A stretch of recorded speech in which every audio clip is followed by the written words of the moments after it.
Nous allons donc commencer cet après-midi par une table ronde animée par Monsieur Lucas Aubert sur le thème Agir pour se rétablir.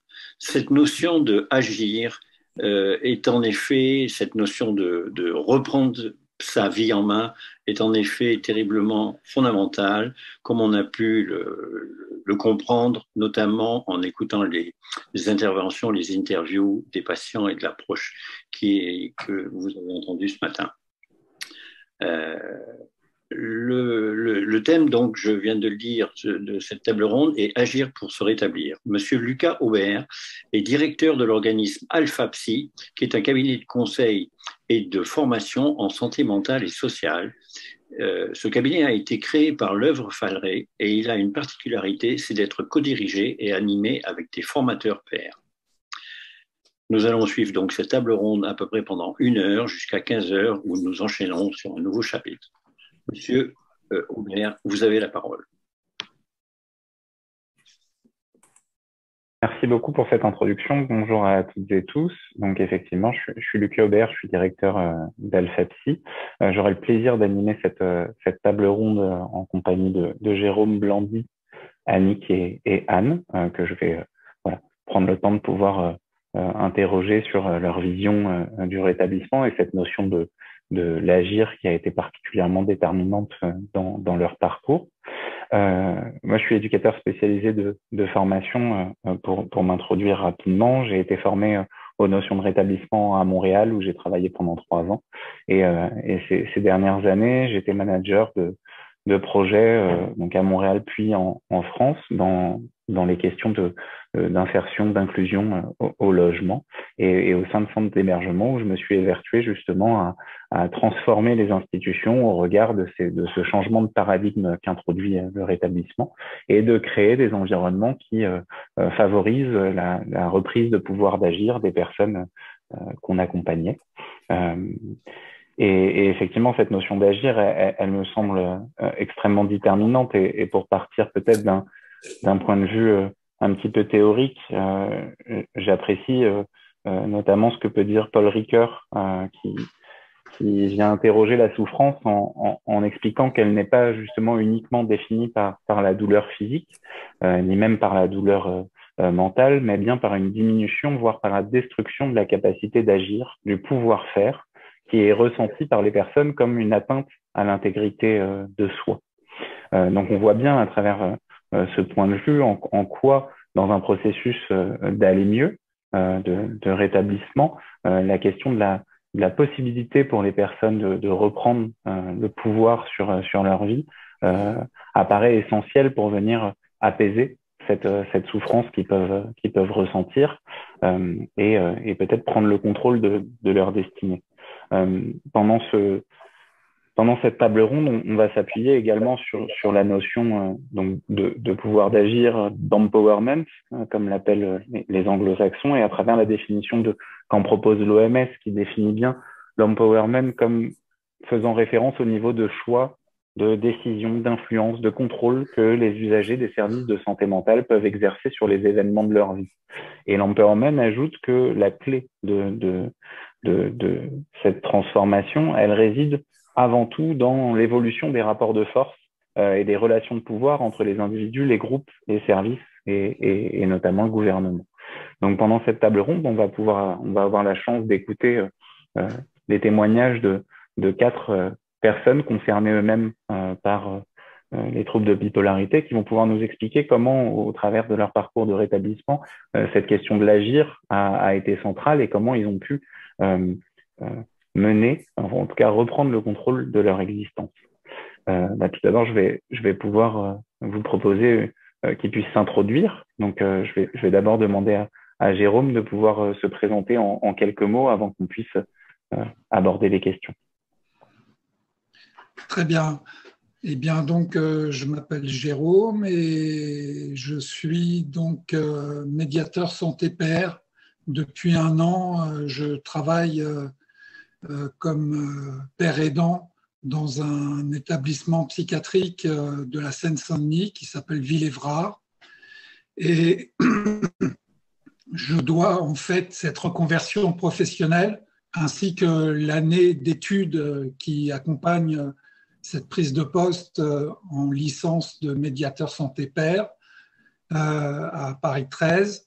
Je le dois beaucoup à la fréquentation assidue que j'ai eue des groupes de parole d'Argos 2001 qui m'ont amené progressivement à reprendre un certain pouvoir d'agir sur mon existence, car j'étais mal en point en 2016 quand j'ai découvert l'association. Et grâce à ces groupes de parole et au soutien des membres de l'association, j'ai pu entreprendre cette nouvelle carrière. Et je vous exposerai par la suite un peu la réflexion que m'a inspiré cette découverte d'un univers professionnel que je connaissais qu'en tant que passion. Merci beaucoup. Blandine, est-ce que vous voulez bien vous présenter? Oui, bonjour à tous et à tous. Je suis Blandine. Je suis bénévole à Argos depuis 1 an et demi et j'ai beaucoup appris. Sinon, je souffre de troubles bipolaires depuis 33 ans et avec des nombreuses phases maniaques et dépressives. Et donc, j'ai fait tout un parcours pour essayer de minimiser toutes ces phases et de vivre normalement. Merci beaucoup. Annick, est-ce que vous pouvez poursuivre? Bonjour à tous, je suis Annick, je suis patiente diagnostiquée depuis 2007 et je suis aussi responsable de l'antenne Argos 2001 Gers, et où j'anime des groupes de parole, une permanence téléphonique et la journée mondiale des troubles bipolaires. Merci beaucoup. Anne, le mot de la fin. Moi, je suis bipolaire également. Là, j'ai 45 ans. Je pense que je suis bipolaire depuis une bonne trentaine d'années. Mais j'ai été diagnostiquée véritablement il y a 6 ans maintenant. Donc, j'ai une grosse errance de diagnostic, donc une errance psychiatrique, quoi, donc qui m'a amenée à vivre des phases hypomaniaques, des phases maniaques, des phases dépressives, des phases mixtes, jusqu'au moment où, comme mes confrères et sœurs, j'ai poussé la porte d'Argos 2001 et j'ai trouvé des gens qui me ressemblaient. Et j'ai pu les entendre et j'ai pu leur parler et j'ai pu me comprendre et m'apprendre. Et c'est de là que une nouvelle partie de ma vie a commencé, vers dans le rétablissement, vers le mieux-être. Et puis c'est là que finalement tout a changé. Merci beaucoup. On va pouvoir approfondir tous ces éléments par la suite. On souhaitait ensemble commencer cette table ronde en laissant la parole à Jérôme.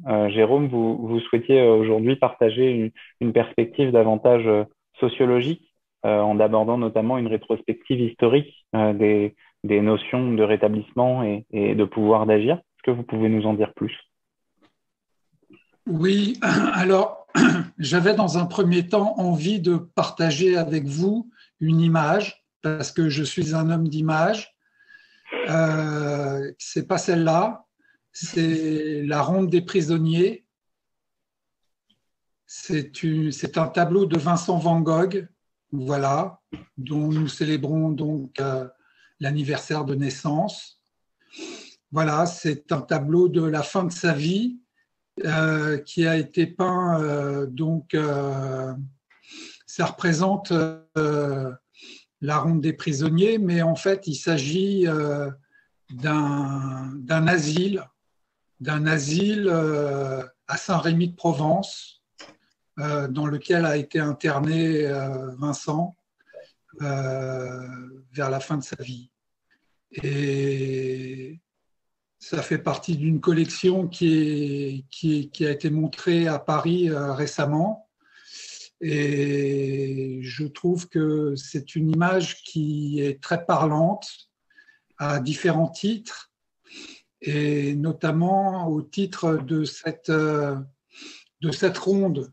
C'est-à-dire qu'il me semble que pendant pas mal de temps, la gestion de la folie et de la différence psychique, pour l'appeler ainsi, a été gérée de manière assez violente et on a pas mal tourné en rond,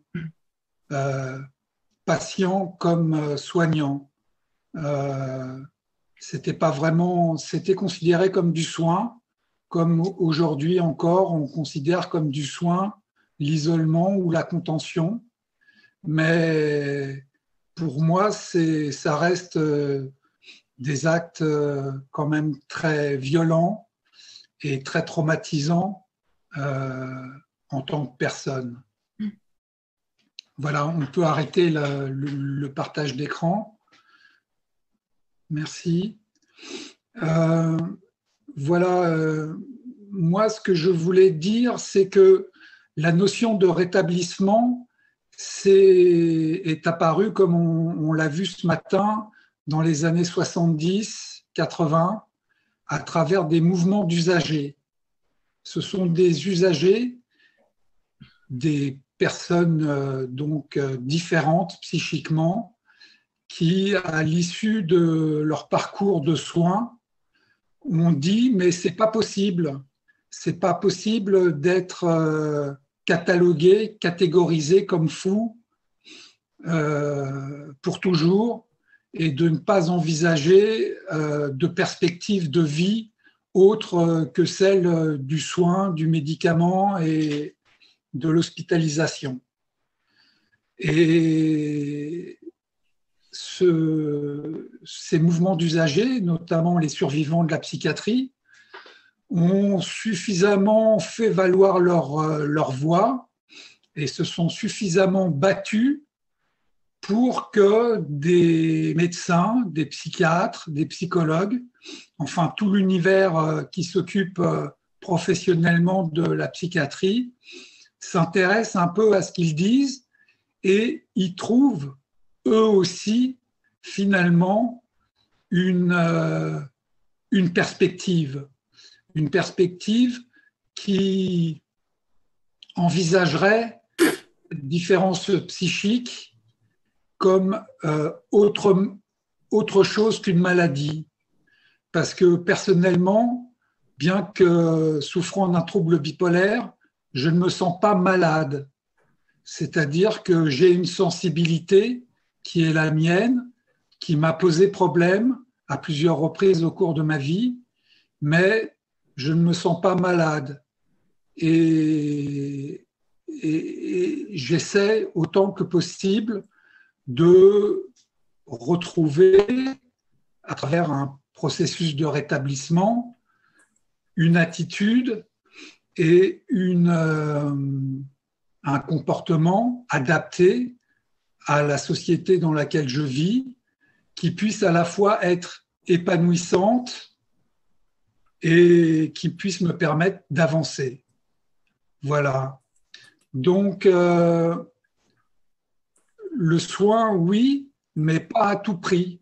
Et il me semble important de rappeler que c'est grâce à cette voix des usagers que aujourd'hui, tous les établissements psychiatriques de France s'orientent petit à petit dans la perspective du rétablissement, qui vient bien des patients et pas des soignants. C'est quelque chose qui a été récupéré, tant mieux. Et je pense qu'on a encore beaucoup de choses à apporter à l'univers psychiatrique, qu'on a beaucoup de choses à témoigner, à faire valoir. Et c'était dans ce sens que je souhaitais prendre la parole aujourd'hui en proposant une autre image qui est donc la nef des fous. C'est une image plus ancienne qui est de Jérôme Bosch, voilà, et qui me semble peut-être définir une perspective d'avenir plus optimiste et plus positive par rapport à mon existence et celle de mes pères, une perspective dans laquelle on est engagé. Je pense notamment aux 600 GEM qui existent aujourd'hui en France et qui sont pour moi autant de nefs que de structures qui accompagnent au jour le jour des personnes différentes. Sachant que cet apport, il ne se limite pas à la psychiatrie, il ne se limite pas aux malades et aux soignants, mais il peut s'étendre.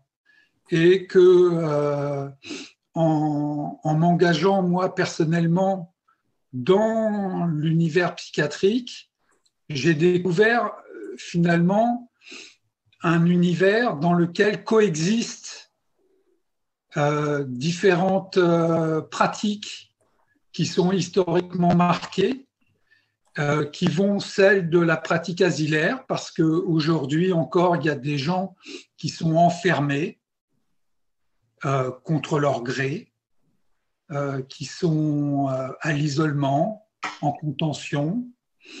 Et ça me semble être un peu anachronique. Et puis, il y a, comme on l'a vu ce matin, tout un tas de professionnels très compétents qui portent une nouvelle façon d'envisager le soin et d'envisager la différence psychique. Et je pense que Argos 2001 et tous les mouvements d'usagers ont un rôle à jouer dans la société d'aujourd'hui.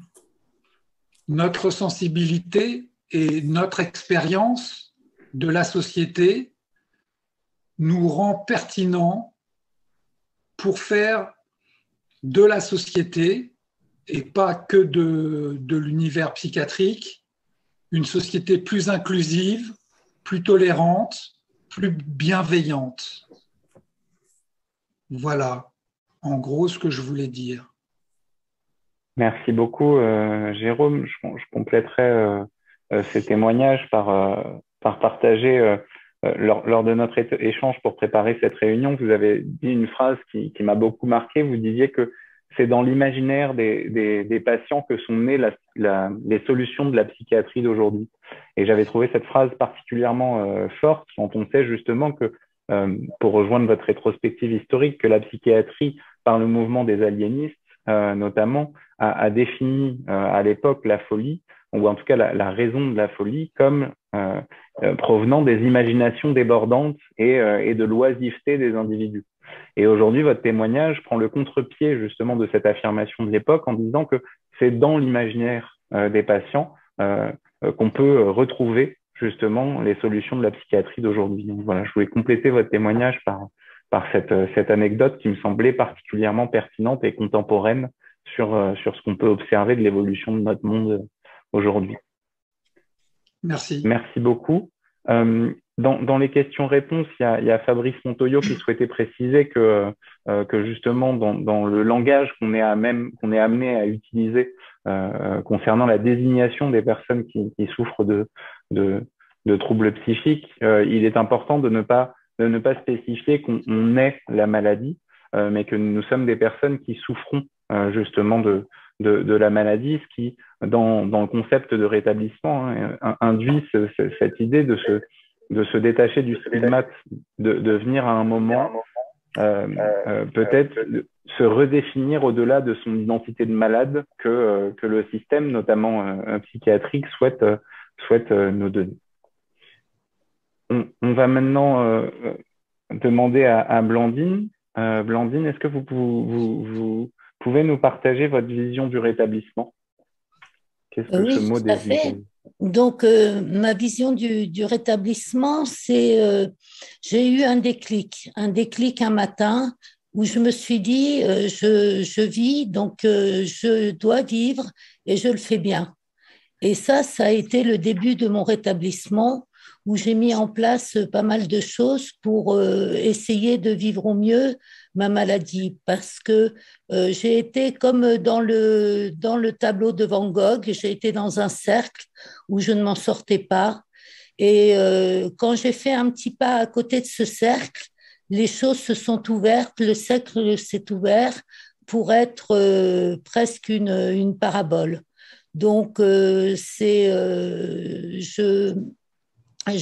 mis en place plusieurs choses. J'ai commencé à vivre non seulement mon activité professionnelle mieux, mais aussi à vivre avec ma famille beaucoup mieux en parlant de la maladie et en essayant de leur faire comprendre qu'on pouvait très bien vivre avec cette maladie. Et puis, j'ai mis en place des activités qui me faisaient plaisir, parce qu'avant, je ne m'accordais pas ce loisir parce que j'étais malade et je me disais, je pourrais jamais faire ça. Et donc, j'ai commencé par du sport, par des activités de peinture. Et ça m'a beaucoup aidé et beaucoup permis de mieux vivre ma maladie. Merci. Dans nos échanges, vous disiez justement qu'il était très important de pouvoir développer une connaissance de soi. Qu'est-ce que vous avez pu faire pour cultiver cette connaissance de vous-même? Alors d'abord, j'ai repris tous mes épisodes maniaques et tous mes épisodes de dépression et essayé de mettre en regard pourquoi c'était arrivé. Et j'ai pu déterminer un certain nombre de choses qui étaient clés et qui m'a permis par la suite de minimiser mes épisodes maniaques. Par exemple, les décès, je réagissais très fortement aux décès qu'il y avait eu autour de moi. Et en fait, avec le temps, j'ai pu me guérir de cette hypersensibilité et non pas à considérer les décès comme minimes, mais à mieux vivre avec, donc anticiper. La meilleure connaissance de moi, j'ai fait une psychothérapie, une TCC qui m'a beaucoup appris sur la maladie, qui m'a beaucoup appris sur mes pairs parce que c'était la première fois en fait que je rencontrais des gens qui souffraient de la même pathologie que moi. Et ça m'a beaucoup aidé dans le cheminement du rétablissement et de la connaissance de moi. Merci beaucoup. Et vous parliez également lors de notre échange du rôle qu'avaient pu jouer les psychiatres dans votre parcours. Est-ce que vous pouvez... Alors, les psychiatres ont été nombreux. Déjà, je me suis trouvée face à un mur parce que j'ai eu un épisode maniaque aux États-Unis qui a été tout de suite affublé de psychose maniaco-dépressive. À l'époque, on l'appelait. Et je suis rentrée en France et là, j'ai été voir 2 psychiatres qui m'ont dit non, vous n'avez rien. Vous avez juste été victime de surmenage et vous n'avez rien. Jusqu'au prochain épisode maniaque où là, j'ai été hospitalisée et le diagnostic a été reposé une deuxième fois. Donc, il y a quand même 5 à 7 ans qui sont passés entre les deux. Et là, au cours de mes hospitalisations, j'ai rencontré pléthore de psychiatres, plus ou moins bien, plus ou moins à l'écoute.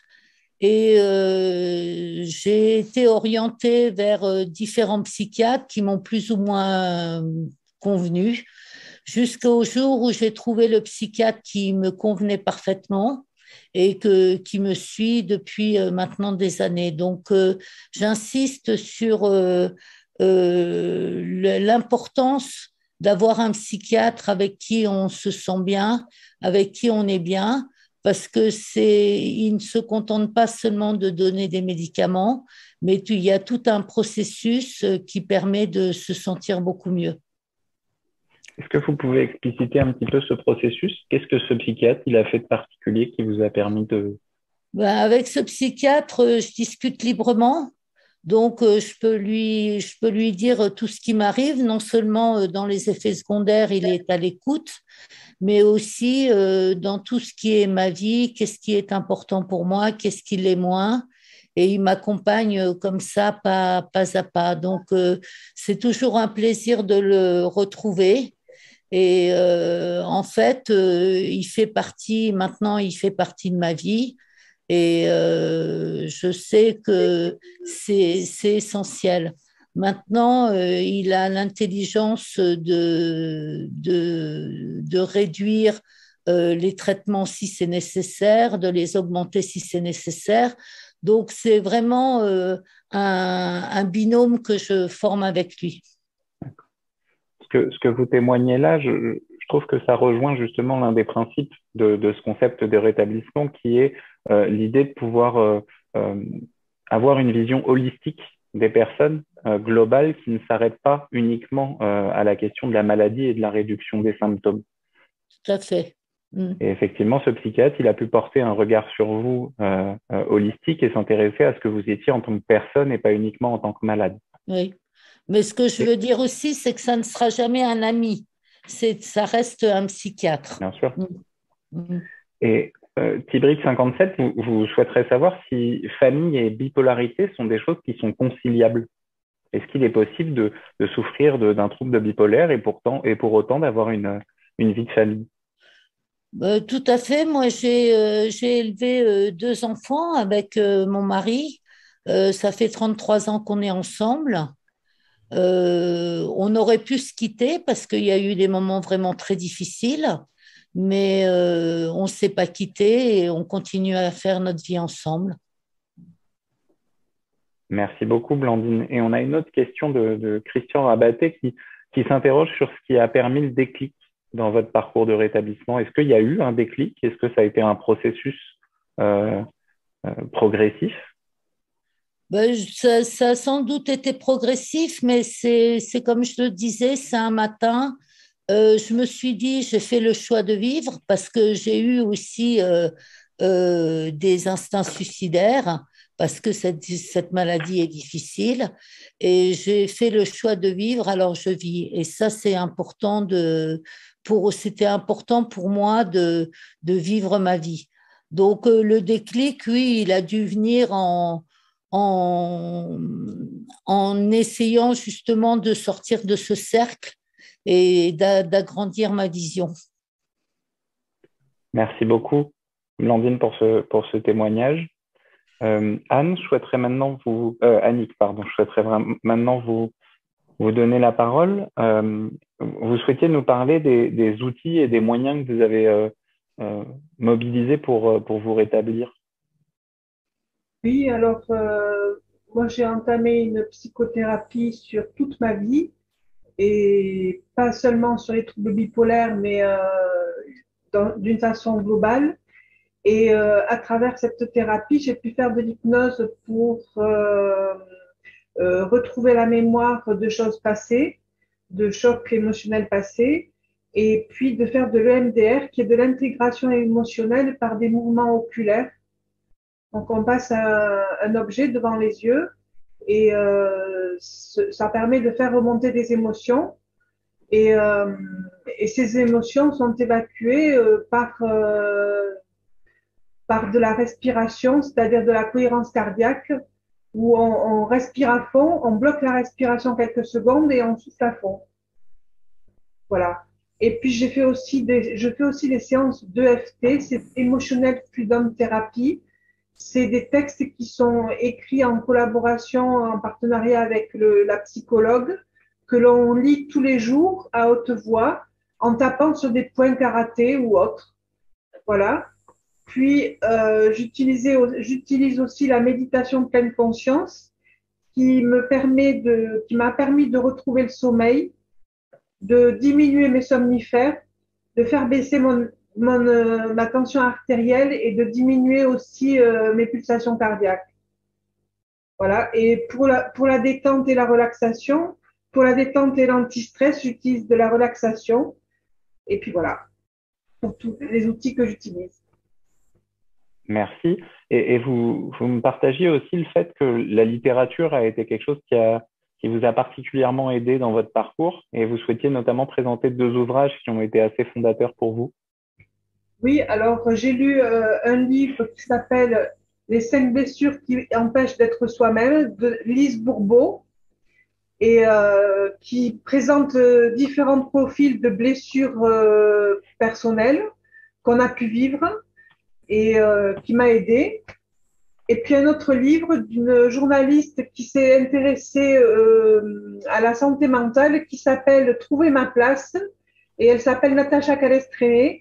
Et dans son livre, elle fait un tableau dans lequel on peut écrire les émotions que l'on a vécues, les épreuves que l'on a vécues, les émotions qui se sont reliées. Ça peut être de la peur, de la culpabilité, de la honte, de la tristesse, de la colère.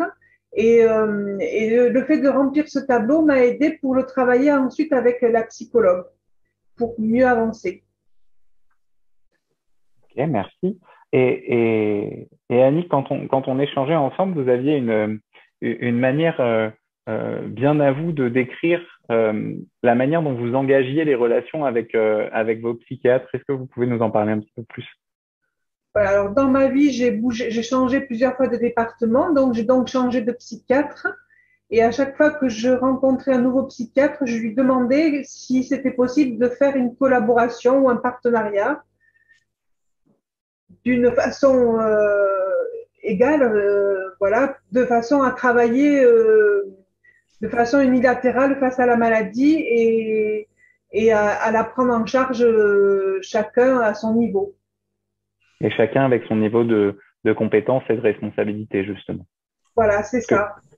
Et ce que vous remettez là en question, c'est peut-être aussi ce qui a traversé l'histoire dans les dynamiques entre soignants et soignés, dans les dynamiques justement verticales entre un soignant sachant et un soigné profane. Et là, vous dites justement que vous engagez la relation avec vos psychiatres en demandant, voire en exigeant, ce rapport d'égalité et de complémentarité entre vous. Tout à fait. Mais bon, je voudrais quand même insister sur le fait que tous les psychiatres ne l'acceptent pas. Vous avez eu des fins de non-recevoir quant à cette exigence? Oui, oui, il y a des psychiatres qui m'ont dit, enfin, une psychiatre en particulier qui m'a dit que c'était elle le médecin et qui avait le savoir et voilà. Sauf que je lui ai répondu que moi, c'est moi qui me connaissais depuis tant d'années et qui connaissais aussi mes symptômes et qui me connaissais moi-même, quoi. Et qu'on ne pouvait pas travailler l'un sans l'autre. Donc, on voit bien dans votre témoignage la référence à ce qu'on présentait de la définition de l'empowerment qui exige justement pour que une personne puisse être dans un environnement qui lui permet de développer son pouvoir d'agir, ça nécessite une transformation de ces rapports de pouvoir initiaux qui régissent habituellement la relation entre un médecin et son patient. Et ça rejoint un petit peu une question également de Christian Rabaté qui se demandait, vous qui avez rencontré donc des psychiatres et qui en même temps avez fait une psychothérapie, quelle est la complémentarité idéale entre un psychiatre et un psychothérapeute? Alors, le psychiatre est plus tourné vers tout ce qui est traitement et tout ce qui est symptômes de la maladie pour ajuster les traitements et travailler plutôt sur les traitements. On discute un petit peu, mais plutôt orienté sur la maladie et les traitements. Tandis que la psychologue, il y a beaucoup plus de dialogue et d'échange qu'avec un psychiatre. Et c'est en ça qu'ils sont complémentaires. D'accord. Mais justement,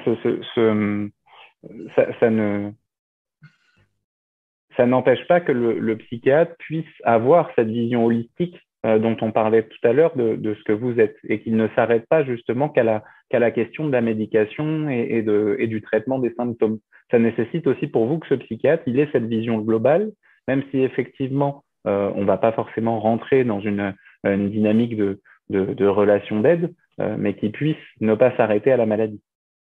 Oui, alors tous les psychiatres, il y a certains psychiatres qui fonctionnent en s'occupant que des traitements, mais il y a des psychiatres avec qui on peut avoir une relation de dialogue. D'accord. Okay. Et vous, du coup, c'est ce qui a été particulièrement important pour vous, c'est ce dialogue, cet aller-retour entre vos ressentis, votre expérience de la maladie et du parcours de rétablissement que vous mettiez en œuvre et l'avis médical du psychiatre. Oui. Super. Okay. Merci beaucoup, Annick. Merci. Je vais maintenant donner la parole à Anne. Anne, vous souhaitiez d'abord nous partager également votre vision du rétablissement. Oui, en fait, moi, je fais on a souvent tendance à dire que le rétablissement, c'est être stable. Stable ou stabilisé. Et moi, moi, je fais une vraie différence entre les deux, entre la stabilité et le rétablissement. C'est-à-dire que pour moi, être stable, c'est un objectif parmi d'autres, mais c'est un objectif. Et le rétablissement, c'est le chemin qui va y mener. Donc, en fait, moi, mon rétablissement, il a commencé quand on m'a annoncé le diagnostic et il se terminera avec moi. C'est-à-dire, il se terminera à la fin de ma vie, que je sois stable ou pas. C'est-à-dire que même stable, mon rétablissement sera toujours en cours parce que je vais toujours mettre des choses en place pour que mon humeur, pour que je sois optimiste. Et moi, par exemple, je me considère comme rétablie parce que je prends ma vie en main. Donc, pas seulement mes soins, pas seulement mon traitement, donc pas seulement la maladie, mais toutes les sphères de ma vie. Voilà. Et le rétablissement, pour moi, en tout cas le mien, concerne ça. Je veux dire, pour moi, je ne peux me considérer que comme un tout. On ne va pas que me soigner le cerveau, on va me soigner en entier. Parce que grâce aux soins qu'on apporte à mon cerveau, je peux être insérée dans la vie, qu'elle soit sociale, familiale, professionnelle, dans toutes les sphères de la vie. Et donc je vais prendre les rênes sur la maladie et je vais chercher à la dompter, je vais chercher à prendre le dessus sur elle pour qu'elle me contrôle finalement de moins en moins, voire plus du tout. Et là, ce serait le top. Et comment vous faites justement pour prendre les rênes de cette maladie? Ça passe par quoi? Alors en fait, moi, je vais utiliser tous les moyens qui me sont utiles à moi, vraiment à moi, c'est vraiment très personnel, pour être thymique. Et j'ai dû faire des choix difficiles d'ailleurs pour y arriver. Le premier moyen, ça a été la psychoéducation. C'est à partir du moment où j'ai appris ce qu'était la maladie, j'ai pu y voir beaucoup plus clair. D'ailleurs, on en a parlé ce matin. J'ai pu y voir beaucoup plus clair. Et puis, j'ai pu me situer, d'ailleurs. Donc, il y a eu la psychoéducation, il y a eu la remédiation cognitive, la décision avec psychiatre et psychologue d'arrêter de travailler et de passer en invalidité. Il y a eu tous les dossiers pour le statut handicapé, donc ça c'est la MDPH. J'ai mis un tas de trucs. Je me suis offert un chien qui me permet de sortir et de pas rester enfermée de la maison. Je fais de l'activité physique, j'ai déménagé, donc j'ai quitté Paris et le trop vite, le trop stressé, je me suis rapprochée de ma famille. Qu'est-ce que j'ai fait d'autre? Je me suis lancée dans la paire-aidance, même sans être diplômée, donc pas du tout au niveau de Jérôme, mais donc moi j'anime des groupes de parole. J'ai fait quoi? J'ai eu besoin, étant donné que il y a un des gros symptômes de la bipolarité qui est les dépenses excessives ou en tout cas incontrôlées. Donc moi j'ai décidé avec ma famille de devenir majeure protégée. Donc, j'ai une habilitation familiale qui me protège, en tout cas d'un point de vue bancaire. L'accompagnement par mes pairs, donc de mes pairs, mais par mes pairs aussi, parce que dans les groupes de parole, c'est un échange. Je ne leur apporte pas, on s'apporte tous. Il y a quoi d'autre? Il y a l'alliance thérapeutique avec ma psychologue, mon psychiatre, parfois les hospitalisations quand c'est nécessaire, l'observance du traitement, puis j'en oublie sûrement. Enfin, je veux dire, c'est autant de choses qui, dans la vie, me permettent en fait de rester ancré les deux pieds sur terre, quoi. Mais et être bien, quoi. En fait, finalement, avec tous ces moyens et tous ces outils, je donne un sens à ma vie, mais un sens réel. C'est-à-dire, je ne la subis plus, je la vis. En fait, les troubles bipolaires, j'ai arrêté de lutter contre et je vis avec. Et quand j'ai réussi à faire ça, quand j'ai compris ça, ça m'a fait énormément de bien. Alors, vous disiez dans votre témoignage que, alors on s'est dit qu'on s'autorisait un petit peu d'improvisation. Vous disiez justement que une des choses qui vous a aidé dans votre établissement, c'est la déclaration d'inactivité. Ouais. Enfin, la déclaration, vous disiez de ne plus travailler. Souvent, on fait l'amalgame justement entre ne plus travailler et l'inaction. Est-ce que vous pouvez approfondir un petit peu cette question? Alors, ça n'a rien à voir.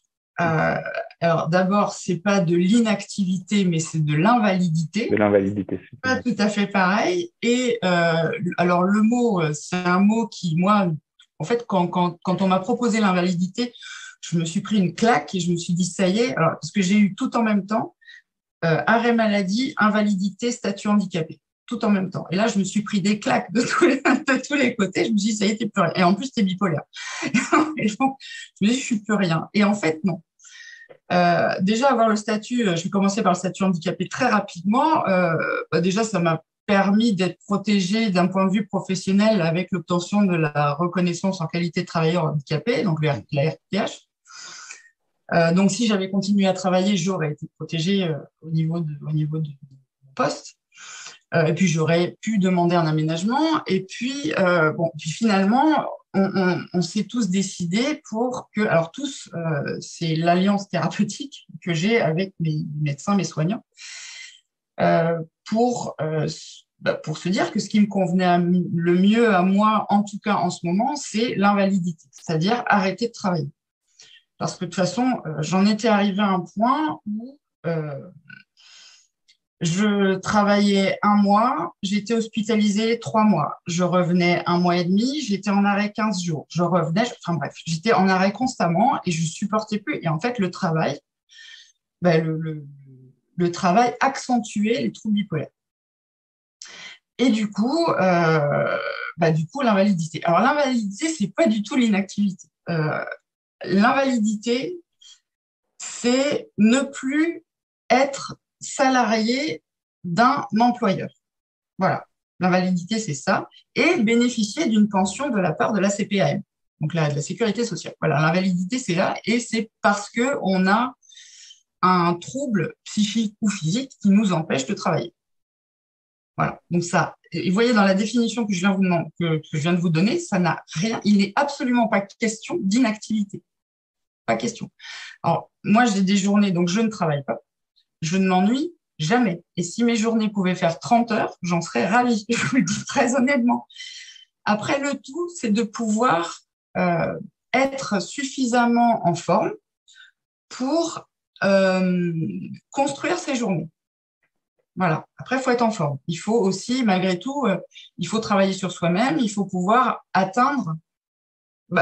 dans le rétablissement et atteindre une humeur suffisamment stabilisée. Hein, ça ne restera jamais comme ça chez nous, hein, mais avec des petits hauts, des petits bas, de manière à pouvoir entreprendre tout ça. Et moi, par exemple, une journée type chez moi, c'est je me lève tôt. Je me lève plutôt tôt. Je vais promener mon chien. Mon chien qui est thérapeutique d'ailleurs, hein. Donc je vais promener mon chien, je reviens, je travaille pour l'association Argos parce que j'ai des dossiers en cours, je sors mon chien, je vais nager, je vais voir ma famille, enfin voilà, et je me donne, grâce à Argos et grâce aux choses que j'entreprends dans la vie, je me donne un sens, je me sens un réel sens. Donc ma vie, je la subis plus, je la vis. Et je vis enfin. Et je vais vous dire un truc, alors je vais peut-être pousser le bouchon trop loin parce que je sais que on dit souvent que on cherche souvent la réinsertion professionnelle. Moi, je vous dis sincèrement, je ne la cherche plus. Je n'ai pas besoin d'être salarié pour m'accomplir. Au contraire, être salarié, dépendre et avoir ce stress du résultat, ce stress de l'objectif qui n'est pas atteint, ce stress, tout ça, me fait trop mal, vraiment trop mal. Maintenant, je suis bien. Merci beaucoup. Effectivement, ça me fait penser à Elisabeth, qui est la coordinatrice de notre organisme de formation et qui elle-même vit avec des troubles psychiques. Partageait justement votre image. Elle me disait, mon objectif, c'est d'arrêter de faire des montagnes russes et d'avoir des ondulations qui soient plus sereines, plus apaisées, mais de toujours onduler, parce que le moment où l'encéphalogramme est plat, le plus souvent, c'est pas bon signe. Et puis de toute façon, je veux dire, que ce soit dans cette maladie ou que ce soit les personnes qui n'en sont pas atteintes, on n'est jamais toujours très content, toujours très triste. Il y a toujours quel que soit le niveau en soi, on a toujours des moments, un petit coup de mou. Même nous, ça nous arrive. Et ça ne veut pas dire qu'on est en phase dépressive, ça veut dire qu'on a un coup de mou. C'est tout. Voilà, où on est joyeux, et ben vous aussi, ça vous arrive. Donc, ben voilà. Donc on n'est jamais. Puis on a des émotions. Donc, on a des émotions et moi, j'ai appris à ne plus les gérer, mais j'ai appris à les vivre au mieux et pas les combattre.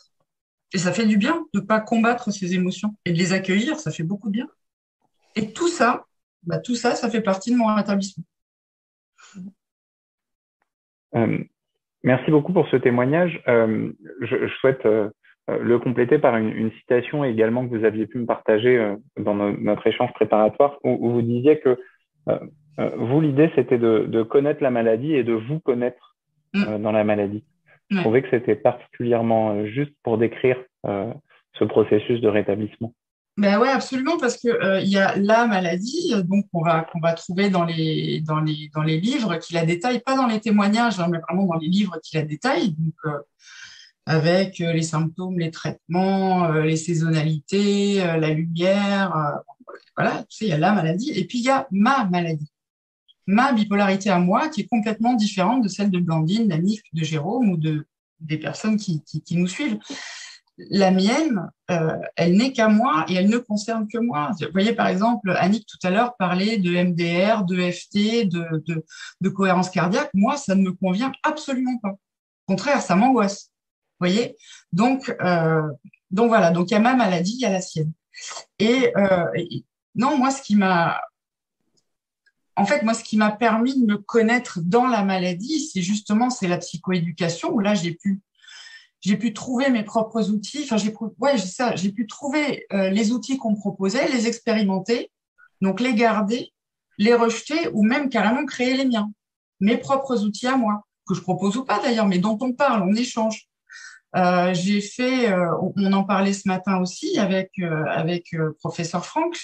Moi aussi, j'ai fait de la remédiation cognitive, par exemple, parce que à cause des crises nombreuses et puis parfois des traitements, et puis en plus j'ai la chance d'être on met des gros guillemets, hein, d'être épileptique et ça me provoque aussi des troubles cognitifs.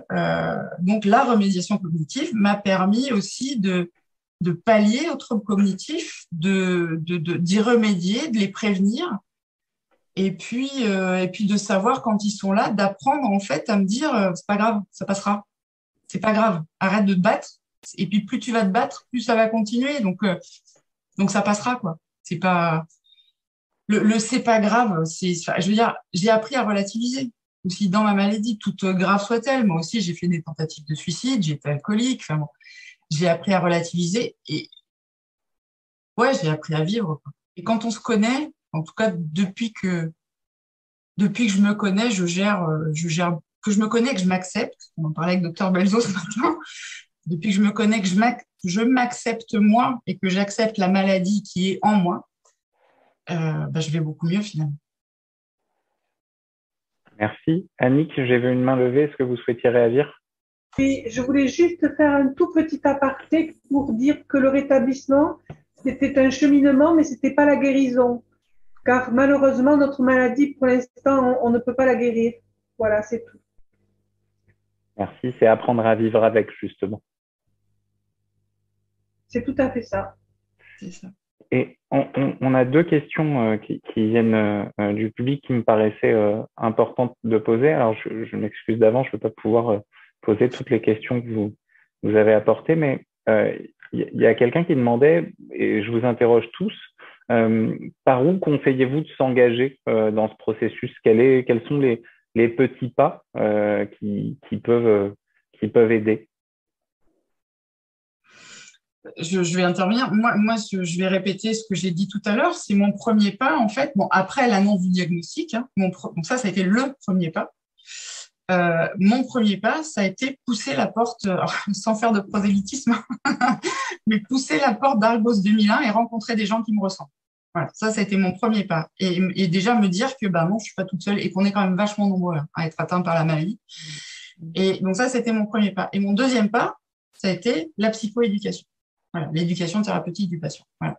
Et à partir de là, il y a des tas. À partir de là, voilà, c'était comme Blandine disait tout à l'heure, le cercle dans lequel j'étais s'est ouvert. Et il y a eu ça a ouvert, voilà, ça s'ouvre. Et donc ça a ouvert un tas de champs des possibles. Et puis de toute façon, à partir du moment où on met un pied dans le rétablissement beaucoup plus concret, moi j'ai été, on sait où aller.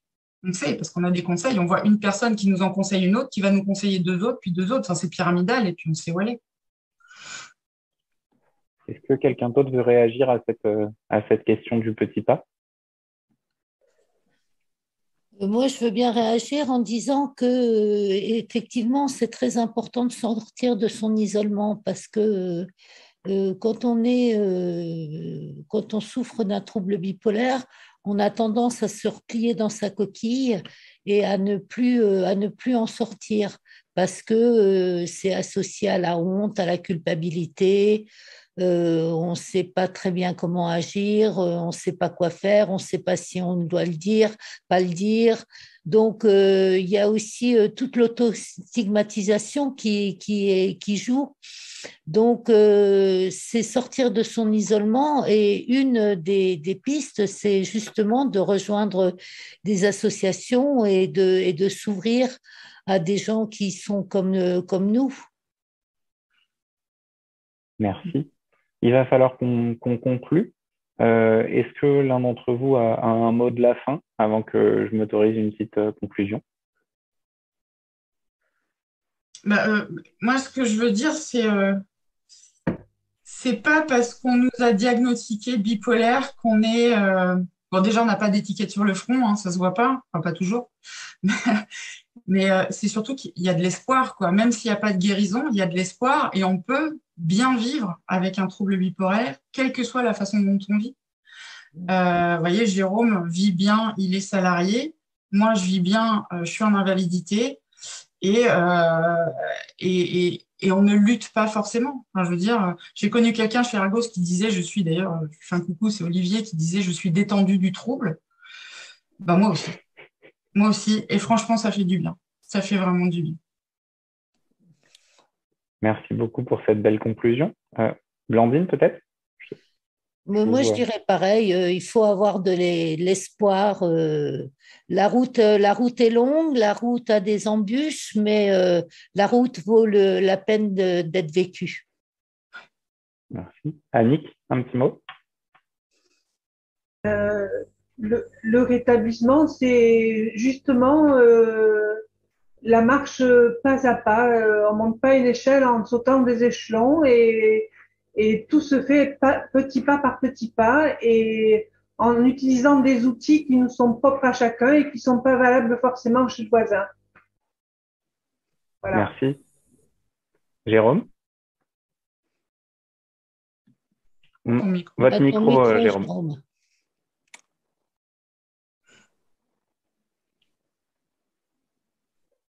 Voilà. Eh bien, moi, je reprendrai une phrase des pionniers des mouvements d'usagers qui disaient « rien sur nous sans nous ».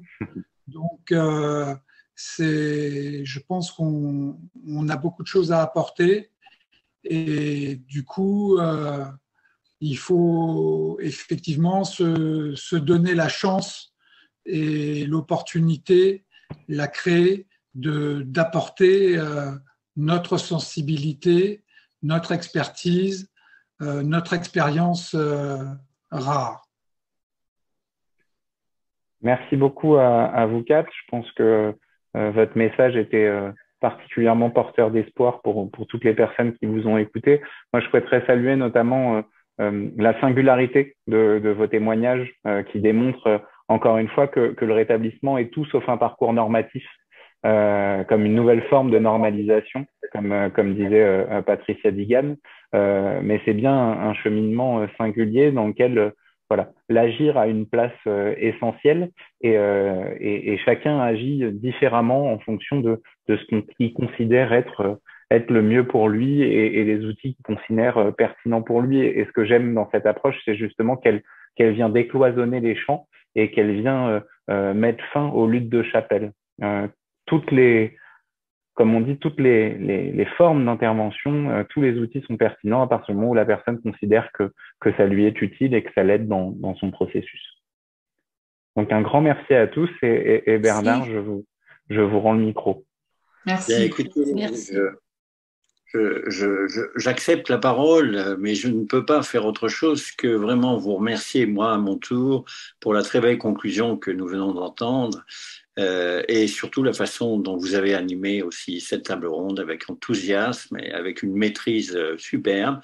Et puis, je me permets aussi, bravo et merci aux participants de la table ronde. Sans doute, pendant que vous parliez, vous n'avez pas forcément vu tous les commentaires hyper positifs qui se sont affichés, vous remerciant les uns et les autres individuellement ou collectivement sur tout ce que vous avez dit. Donc vraiment, votre message d'espoir, sachez-le, a été bien entendu. Merci. Merci beaucoup. Merci à vous. Merci beaucoup.